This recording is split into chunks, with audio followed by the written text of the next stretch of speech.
तीमुथियुस के नाम पौलुस प्रेरित की पहली पत्री अध्याय 4 वचन 10 मैं पढ़ती हूँ, सभी लोग ध्यान देकर सुनिए। क्योंकि हम परिश्रम और यत्न इसीलिए करते हैं कि हमारी आशा उस जीवते परमेश्वर पर है, जो सब मनुष्यों का और नीच करके विश्वासियों का उद्धार करता है। Hallelujah, hallelujah, hallelujah, hallelujah.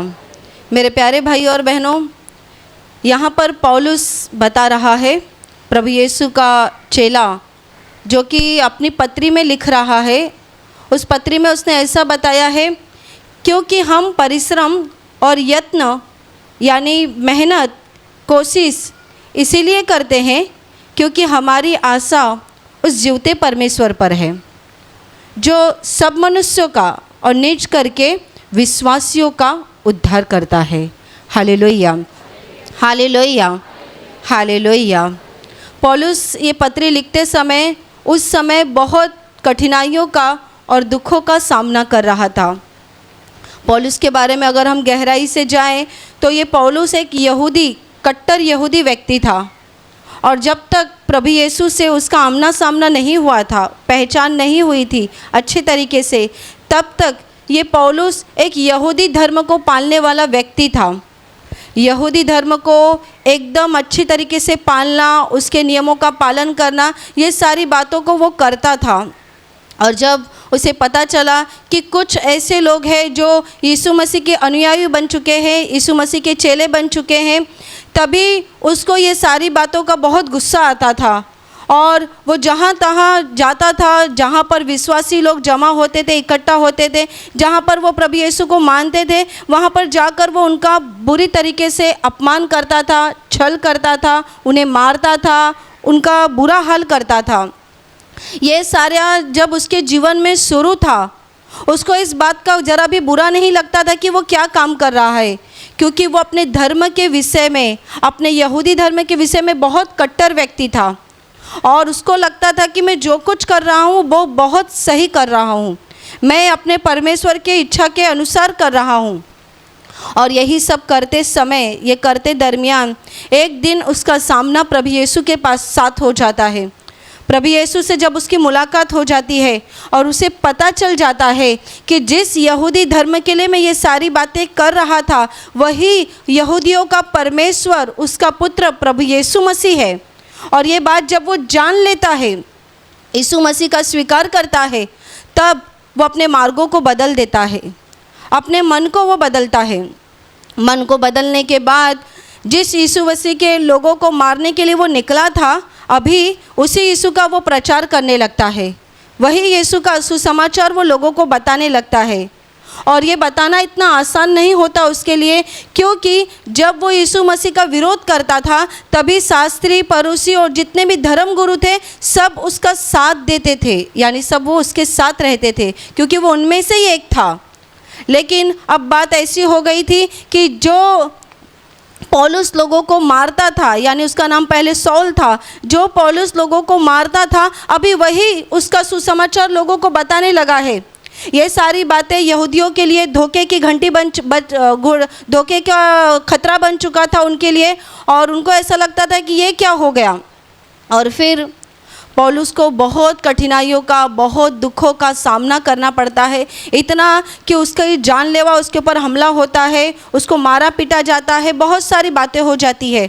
और उसमें पौलुस अपनी जान बचाकर एक नगर से दूसरे नगर, दूसरे नगर से तीसरे नगर फिरता रहता है, और जहाँ जहाँ वो जाता है वहाँ वहाँ पर वो प्रभु यीशु का सुसमाचार फैलाते हुए जाता है। Hallelujah, hallelujah, hallelujah, hallelujah. जहाँ जहाँ वो जाता था, यीशु मसीह का सुसमाचार फैलाते हुए आगे बढ़ता जा रहा था, बढ़ता जा रहा था। दुखों का सामना, तकलीफ़ों का सामना, ये सारी बातें वो कर रहा था। और ये करते दरमियान उसने पत्रियाँ लिखी, जिसमें से एक वचन मैंने आपको पढ़कर बताया, क्योंकि हमारा परिश्रम और यत्न यानी कोशिश, हमारा परिश्रम, हमारी कोशिश व्यर्थ नहीं है, इसीलिए क्योंकि हमारा विश्वास, हमारी आशा उस जीवते परमेश्वर पर है। Hallelujah, hallelujah, hallelujah. वो इस बात को जान चुका था कि अब जो मैं परिश्रम कर रहा हूँ, अब जो मैं कोशिश कर रहा हूँ, वो व्यर्थ नहीं जाएगा। पहले जो मैं कर रहा था, जिसकी ना कोई बुनियाद थी, ना जिसका कोई मार्ग था, ना जिसकी कोई मंजिल थी, ऐसी चीज़ के लिए मैं पीछे पड़ा हुआ था। लेकिन अब मुझे सच्चाई मालूम पड़ गई है, सच्चाई।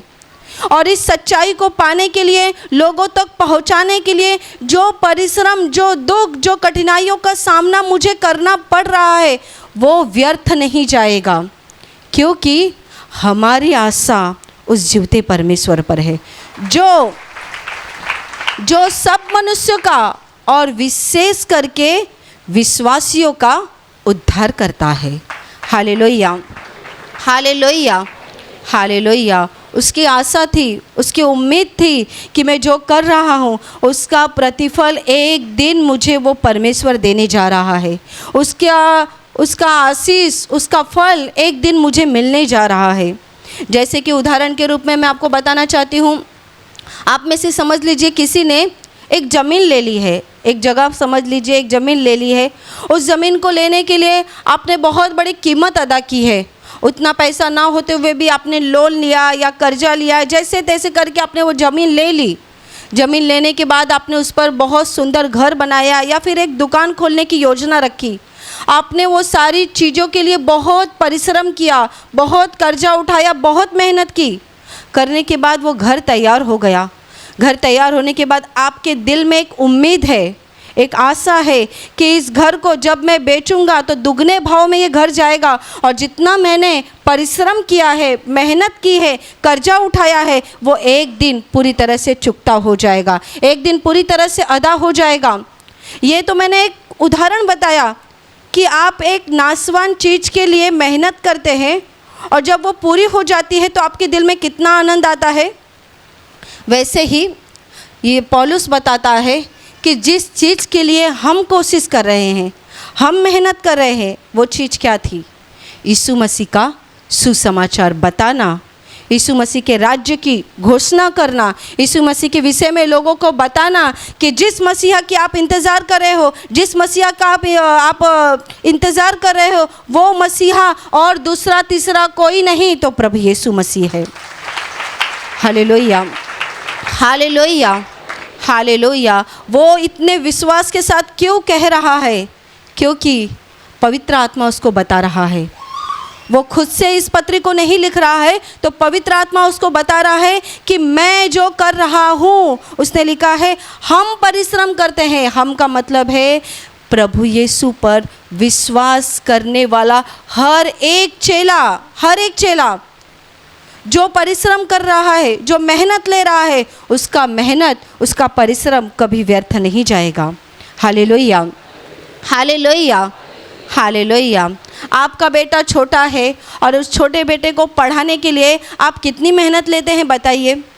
अच्छे स्कूल में एडमिशन करना, इंग्लिश मीडियम में एडमिशन करना, उसकी फ़ी भरना, उसको क्लासेस लगाना और उसकी ज़रूरतों को पूरा करना, उसकी पढ़ाई ख़त्म होने के बाद उसको अच्छा कोर्स देना, आगे की उसकी डिग्री के लिए मेहनत करना, उसके लिए बहुत पैसों की ज़रूरत पड़ती है। आप कितने लोग अपने बच्चों को पढ़ाने के लिए अपना घर बेचते हैं, अपने दुकान को बेचते हैं, अपने जेवर को, अपने दागिने को बेचते हैं। क्यों करते हैं वो? उनके मन में एक उम्मीद रहती है, मेरा बेटा पढ़ लेगा, मेरी बेटी पढ़ लेगी, उसको अच्छी डिग्री मिल जाएगी तो आगे जाकर उसको अच्छी नौकरी मिल जाएगी, अच्छी नौकरी मिलेगी तो अच्छी तनख्वाह मिल जाएगी, और जब उसको अच्छी तनख्वाह मिलेगी, उस तनख्वाह से मेरे किए हुए मेहनत का मुझे आशीष मिल जाएगा, मेरे किए हुए मेहनत का मुझे फल मिल जाएगा। जितना कर्जा मैंने निकाला है वो कर्जा मेरे बेटे की तनख्वाह से भर दिया जाएगा, मेरी बेटी की तनख्वाह से भर दिया जाएगा। सोचिए, आप अपने इतने से जीवन में कितना बड़ा सोचते हैं। बेटे के लिए कर्जा उठाना, दुख उठाना, तकलीफ़ लेना, और कितनी बार कितने माँ बाप का निराश हो जाते हैं। वो कितने माँ बाप निराश हो जाते हैं। जिस बेटे को वो पढ़ाते हैं, जिस बेटी को वो पढ़ाते हैं, आगे जाके वो पढ़ाई तो करता है, मेहनत तो करता है, परिश्रम करने के बाद उनको जो पगार मिलता है, तनख्वाह मिलती है, वो माता पिता के हाथ में नहीं आता है। क्योंकि वचन कहता है हर एक मनुष्य झूठा और परमेश्वर सच्चा ठहरे। आप जिस मनुष्य के ऊपर भरोसा रख रहे हैं, जिस व्यक्ति के ऊपर भरोसा रख रहे हैं, वो हो सकता है आपको धोखा देगा, वो हो सकता है आपको छोड़ देगा, आपके सपने को वो पूरा नहीं करेगा, आपकी इच्छाओं को वो पूरा नहीं करेगा। पर जिस परमेश्वर पर आपने विश्वास रखा है, बाइबल कहती है वो विश्वसनीय परमेश्वर है, यानी वो किसी को कभी भी धोखा नहीं देता है, कभी भी नहीं। आपने अगर उस पर भरोसा रखा है और भरोसा रखकर आपने अपना जीवन उसको समर्पित किया है और अपने जीवन को बदलकर उसके मार्गों पर चलने का आपने निर्णय लिया है, तो जान लीजिए ये निर्णय आपका कभी भी फेल नहीं जाएगा, ये निर्णय आपका कभी भी व्यर्थ नहीं जाएगा। इसका आशीष और इसका प्रतिफल यहाँ पर तो आपको मिलेगा और मरने के बाद अनंत काल के जीवन में मिल जाएगा। Hallelujah, hallelujah, hallelujah, hallelujah, hallelujah. आज दुनिया भर में प्रभु यीशु के चेले जहाँ कहीं भी है और वो सच्चाई से, ईमानदारी से जब भी प्रभु यीशु का सुसमाचार सुना रहे हैं, तभी वो क्यों सुना रहे हैं बताइए, क्यों सुना रहे हैं? पौलुस की तरह दुख उठाकर, परिश्रम लेकर और कठिनाइयों का सामना करके वो क्यों दुख को उठा रहे हैं? क्यों? इसीलिए क्योंकि उनका विश्वास, उनकी आशा उस जीवते परमेश्वर पर है।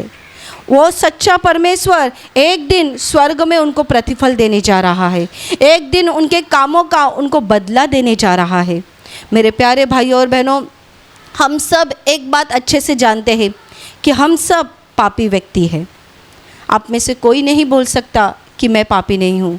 मैं आपको बता रही हूँ, इसका मतलब मैं पापी हूँ ऐसा नहीं। हो सकता है मेरे पाप आपसे ज़्यादा होंगे, पर मेरे प्यारे भाइयों और बहनों, एक उम्मीद है कि मैंने जिस प्रभु यीशु पर विश्वास किया है, वो प्रभु यीशु ने मेरे लिए क्रूस पे जान दी है। उसने अपना बहुमूल्य कीमती लहू इस धरती पर मेरे लिए गिरा दिया है और उस लहू से मुझे मेरे पापों की क्षमा मिल जाती है, मेरे पाप धोए जाते हैं और वो मेरे गंदे पापों को, यानी मेरे गंदे कपड़ों को निकाल कर अपने नीतिमान के कपड़े मुझे पहनाता है और वो अपने राज्य में मुझे नीतिमान करके घोषित करता है, मेरा स्वीकार करता है। मेरे प्यारे भाइयों और बहनों, प्रभु यीशु जो जीवता और सच्चा परमेश्वर है, जिसके पास आप आए हैं, जिसके पास आप आए हैं, वो परमेश्वर आपका उद्धार करता परमेश्वर है। वचन का दूसरा भाग कहता है कि वो सब मनुष्यों का और विशेष करके विश्वासियों का वो उद्धार करता है। Hallelujah, hallelujah, hallelujah, hallelujah. विशेष करके विश्वासियों का उद्धार करता, ऐसा क्यों बताया है? और शुरुआत में बताया है वो सब मनुष्यों का वो परमेश्वर है। यानी क्या? अभी देखिए, पूरी दुनिया ये परमेश्वर ने निर्माण की है। मनुष्य को, इस धरती पर रहने वाला हर एक व्यक्ति, चाहे फिर वो कोई भी क्यों ना हो, बाहर देश का हो या यहाँ का हो, कोई भी व्यक्ति क्यों ना हो, उसे निर्माण करने वाला हमारा परमेश्वर है। अगर उस परमेश्वर ने निर्माण किया है तो वो उनका निर्माण करता हो गया। परमेश्वर ने पूरी दुनिया निर्माण की और वो पूरी मनुष्य जाति का परमेश्वर है। इसीलिए तो आज भी हम देखते हैं सूर्य का प्रकाश पूरी पृथ्वी को वो दे रहा है। ऐसा हो रहा है क्या? जहाँ पर कहीं विश्वासी लोग हैं केवल उनको ही प्रकाश मिल रहा है, बाकी लोगों को प्रकाश नहीं मिल रहा है? ऐसा होता है। अभी देखिए, इतनी अच्छी 2-3 दिनों से अच्छी बारिश हो रही है। ये बारिश केवल वो विश्वासी लोगों को दे रहा है क्या? नहीं ना। जो लोग परमेश्वर को जानते हैं उनको भी वो दे रहा है, जिनको वो नहीं जानते उनको भी दे रहा है, जो अधर्म कर रहे हैं उनको भी दे रहा है, जो धर्म से अपना जीवन जी रहे हैं उनको भी दे रहा है, जो दुखी जीवन जी रहे हैं उनको भी वो दे रहा है, जो बुरा जीवन जी रहे हैं उनको भी वो दे रहा है। वो निसर्ग का सारा चीज सब मनुष्य को दे रहा है।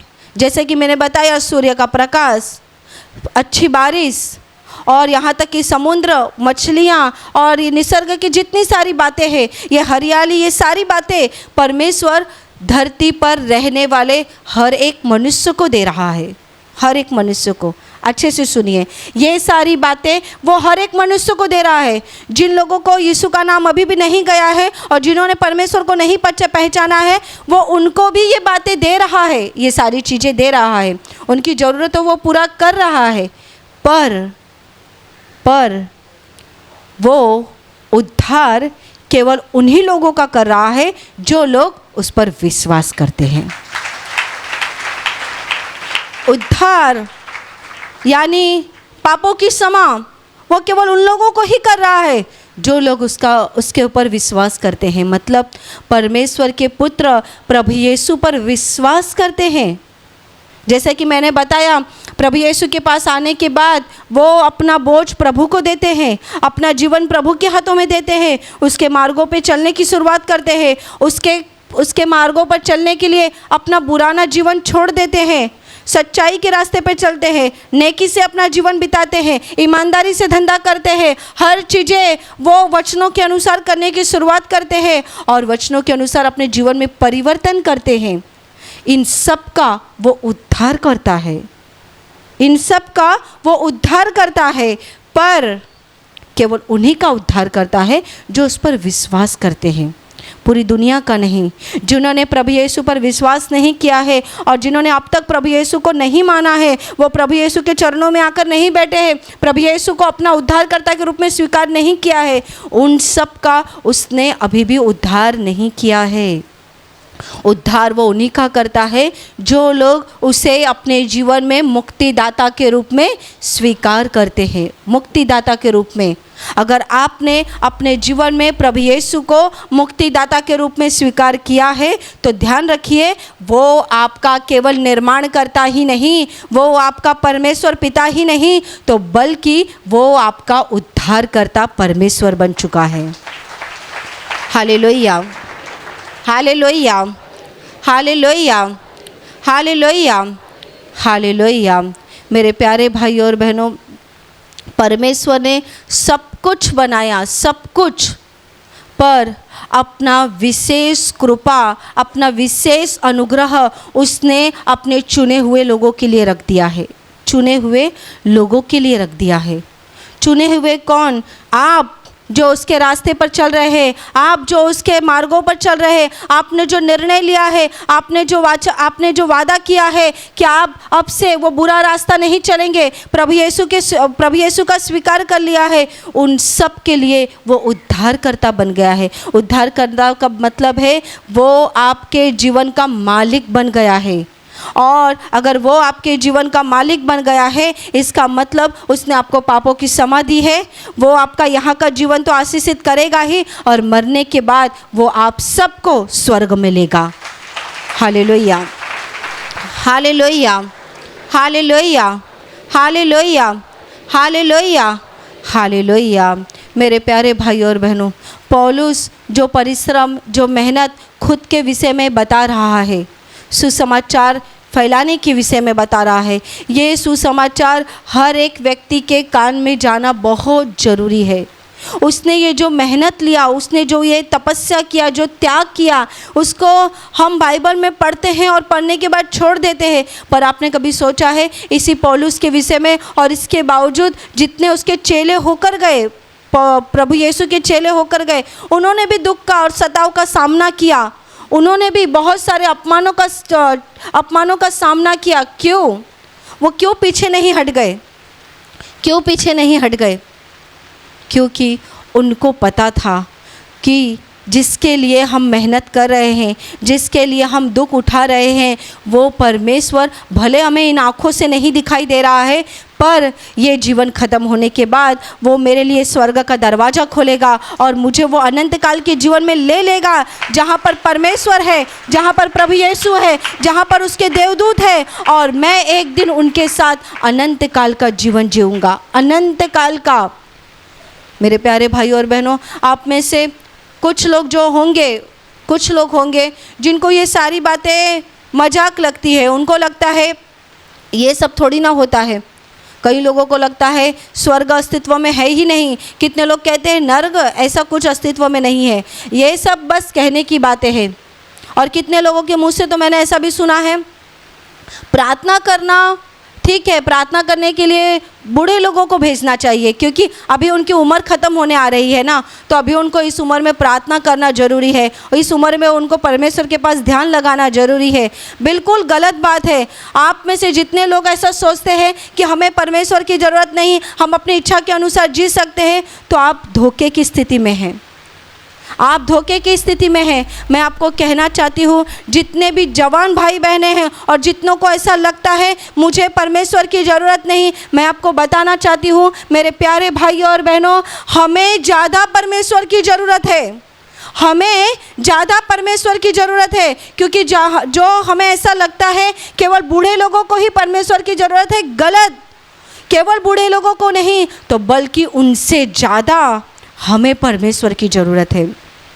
एक व्यक्ति जब शराब पीता है, शराब पीने के बाद घर आता है और वो अपनी पत्नी को मारता है, बच्चों को गालियाँ देता है या पड़ोसी को तकलीफ़ देता है, अपना बुरा जीवन रोज का जीता है, उसको लगता है मेरा हिसाब लेने वाला कौन है, मुझे पूछने वाला कौन है।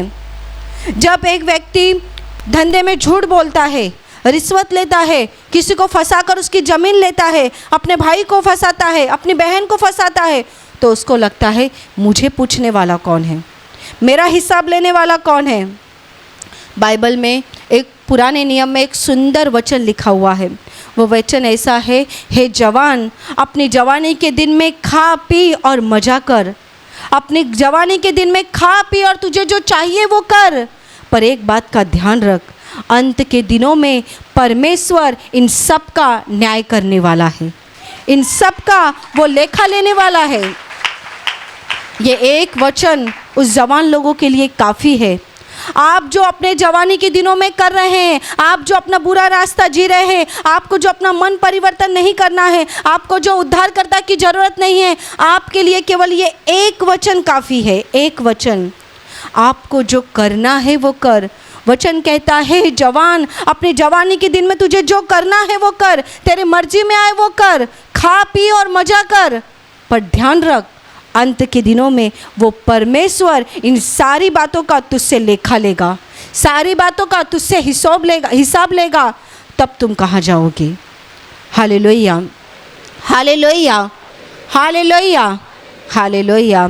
मेरे प्यारे भाई और बहनों, उस महान परमेश्वर की योजनाओं को समझ लीजिए, उसकी बातों को समझ लीजिए। अगर आज भी आप अपना मन परिवर्तन करने की स्थिति में नहीं हैं, तो आज अपने मन को बदलने की तैयारी कीजिए, अपने जीवन को बदलने की तैयारी कीजिए, टेढ़े रास्ते को छोड़ दीजिए। अगर आपसे छूटता नहीं है तो उस महान परमेश्वर को बताइए, वो आपको ताकत देगा, वो आपको शक्ति देगा। मैं नहीं कहती आप एक दिन में छोड़ देंगे, आप एक दिन में अच्छे सज्जन व्यक्ति बन जाएंगे, नहीं।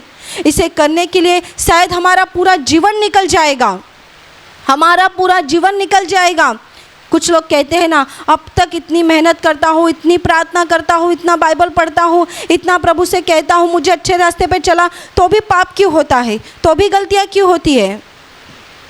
हो जाएंगी पाप और गलतियाँ, जब तक हम इस जीवन में जी रहे हैं ना, तब तक ये शुरू रहेगी। पर ध्यान रखना, हमें हर दिन उससे बचना है, हर दिन अपनी कोशिश शुरू रखनी है, हमें हिम्मत नहीं हारना है, हमें अपना हिम्मत नहीं छोड़ना है कि बहुत कर लिया अब बस हो गया, अब बस हो गया। नहीं, मरते दम तक उस मुकुट को पाने के लिए हमें मेहनत करनी है। वचन कहता है, मरते दम तक विश्वासी रह, तब तुझे वो जीवन का मुकुट मिलेगा। यानी अपने जीवन के अंत तक तुम विश्वास में बने रहो, उस विश्वास को पकड़ के रखो, यानी उस प्रभु यीशु के हाथों को पकड़ के रखो, प्रभु यीशु के हाथों को पकड़ के रखो।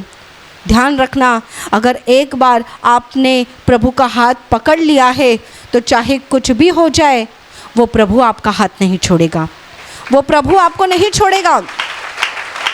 आपके जीवन में आप किसी संकट का सामना कर रहे हैं, आज आप कोई बुरी परिस्थिति में हैं, बहुत कठिनाइयों का सामना कर रहे हैं और आपको लगता है कि प्रभु ने मुझे छोड़ दिया है, बिल्कुल नहीं, बिल्कुल भी नहीं। वो प्रभु का हाथ इतना मजबूत है, इतना मजबूत है, जैसे कि एक पिता अपने छोटे बच्चे को लेकर रास्ते पे चलता है, रास्ते में चलते समय वो अपने बेटे का हाथ बहुत मजबूती से पकड़कर चलता है, मजबूती से पकड़ कर चलता है। पर रास्ते में कहीं खड्डा आ गया या समझ लीजिए सामने से किसी व्यक्ति का उस बच्चे को धक्का लग गया तो वो बेटा गिरता है, वो उस खड्डे में उसका पैर जाता है और वो झुक जाता है। पर झुकते समय ध्यान देना, झुकते समय उसका हाथ छूटता है पर उसके पिता का हाथ उसके हाथ से नहीं छूटता है। मतलब जब हम अपने जीवन में चलते हैं, खड्डे में गिरते हैं, दुख के गहराइयों से या बुरी चीज़ों का जब हमारा सामना होता है, हम गिरते हैं, हम उसका हाथ छोड़ते हैं, हम उसे छोड़ते हैं।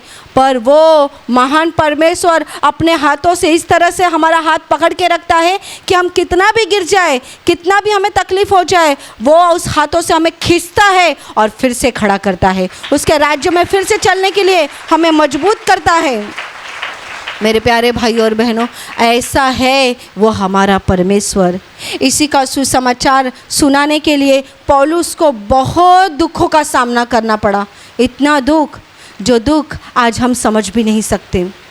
पौलुस के विषय में उसकी पत्री में लिखा है, बहुत सुंदर कुरिन्थियों की पत्री में लिखा है कि उसने कितनी भयानक दुखों का सामना किया, कितनी भयानक, उसका कितना बुरा हाल हुआ, तब भी इस समय भी उसने अपने विश्वास को नहीं छोड़ा है, उसने अपने विश्वास को नहीं छोड़ा है। और आज भी पूरी दुनिया में जितने भी प्रभु यीशु के चेले ये सारा परिश्रम, ये सारा दुख उठा रहे हैं, ये एक ही उद्देश्य से, एक ही कारण से कि जिस पर हमने आशा रखी है, जिस पर हमने भरोसा रखा है, वो कोई मरा हुआ परमेश्वर नहीं है, वो कोई बदलने वाला परमेश्वर नहीं है, तो बल्कि वो जीवित परमेश्वर है। अगर वो जीवित है, अगर वो जीवित है, इसका मतलब वो सुन रहा है, वो सुन रहा है। समझ लीजिए कोई एक व्यक्ति आज पहली बार आया होगा, आने के बाद उसके जीवन में बहुत बोझ होंगे, बहुत समस्याएं होंगी, अपने जीवन से वो कंटाल गया होगा और उसने सोचा होगा इस जीवन का मैं ख़त्म कर दूंगा, मैं आत्महत्या कर दूंगा। पर किसी ने उसको प्रार्थना के विषय में बताया, वो आज जैसे तैसे करके प्रार्थना सभा में बैठ गया। प्रार्थना सभा में बैठने के बाद वो प्रार्थना में भाग लेता है। प्रार्थना में भाग लेने के बाद उसके दिल में एक अनोखी शांति आती है, जिस शांति को उसने कभी जीवन में महसूस नहीं किया। ऐसी शांति उसके दिल के अंदर आती है, उसे अच्छा लगता है प्रार्थना में। प्रार्थना में बैठने के बाद उससे जब उसके दिल में आनंद आता है, वो सोचता है अगली बार मैं फिर से आऊँगा। वो फिर से आता है, बार बार आता है, बार बार बैठता है प्रभु के चरणों में, वचनों को सुनता है, वचनों को ग्रहण करता है। और ग्रहण करने के बाद उसे एक बात ध्यान में आ जाती है। कौन सी पता है? एक बात उसके ध्यान में आती है कि जब मैं पहले प्रार्थना में नहीं आता था, उस समय भी मैं कितनी प्रार्थनाएं करता था, पर मेरी प्रार्थना कोई सुन रहा है और उसका उत्तर मिल रहा है, ऐसा कभी महसूस नहीं होता था। पर अब प्रार्थना में आने के बाद जब मैं प्रभु यीशु के पास प्रार्थना करता हूँ, उसके सामने रोता हूँ, अपने मन की इच्छाओं को रखता हूँ, तभी मुझे महसूस होता है क्या मेरी शब्दों को, मेरी प्रार्थनाओं को कोई तो कान लगाकर सुन रहा है, कोई तो उस शब्दों को सुन रहा है और उस शब्दों का उत्तर उसके जीवन में मिलना शुरू होता है। उसके जीवन में उसके बातों के अनुसार, उसकी तमन्नाओं के अनुसार, उसके सपने के अनुसार उसके जीवन में परिवर्तन होना शुरू होता है। और वो जान लेता है कि जिसके सामने मैंने घुटने टेके हैं, जिसके सामने मैंने हाथ जोड़े हैं, जिसके सामने मैं मन के अंदर केवल प्रार्थना कर रहा हूँ, वो परमेश्वर जीवता परमेश्वर है, वो जीवता परमेश्वर है और वो मेरी प्रार्थनाओं को सुन रहा है। अभी आप मुझे बताइए, आप सब बैठे हैं, सुन रहे हैं, यहाँ पर आपको परमेश्वर दिखाई दे रहा है क्या? वो नहीं दिखाई दे रहा है, वो यहाँ पर अस्तित्व में दिखाई नहीं दे रहा है, पर आपको दिल के अंदर ये महसूस हो रहा है कि यहाँ पर वो परमेश्वर की आत्मा काम कर रही है, उसकी आत्मा यहाँ पर है। कितने लोगों को गाने के दरमियान, स्तुति आराधना के दरमियान, प्रवचन के दरमियान, गवाही के दरमियान और विशेष करके प्रार्थना के दरमियान उनको अनुभव आता है कि कोई तो उनके बाजू में खड़ा है, कोई तो उनको हाथ लगा रहा है, कोई तो उनके दर्द को छू रहा है, कोई तो उनके दिल को छू रहा है और उनका दर्द खत्म हो रहा है, उनकी बीमारियां निकल जा रही है, उनके दिल में एक अनोखी शांति आ रही है। और ये सब करने वाला वो जीवता परमेश्वर है, वो प्रभु यीशु मसीह है।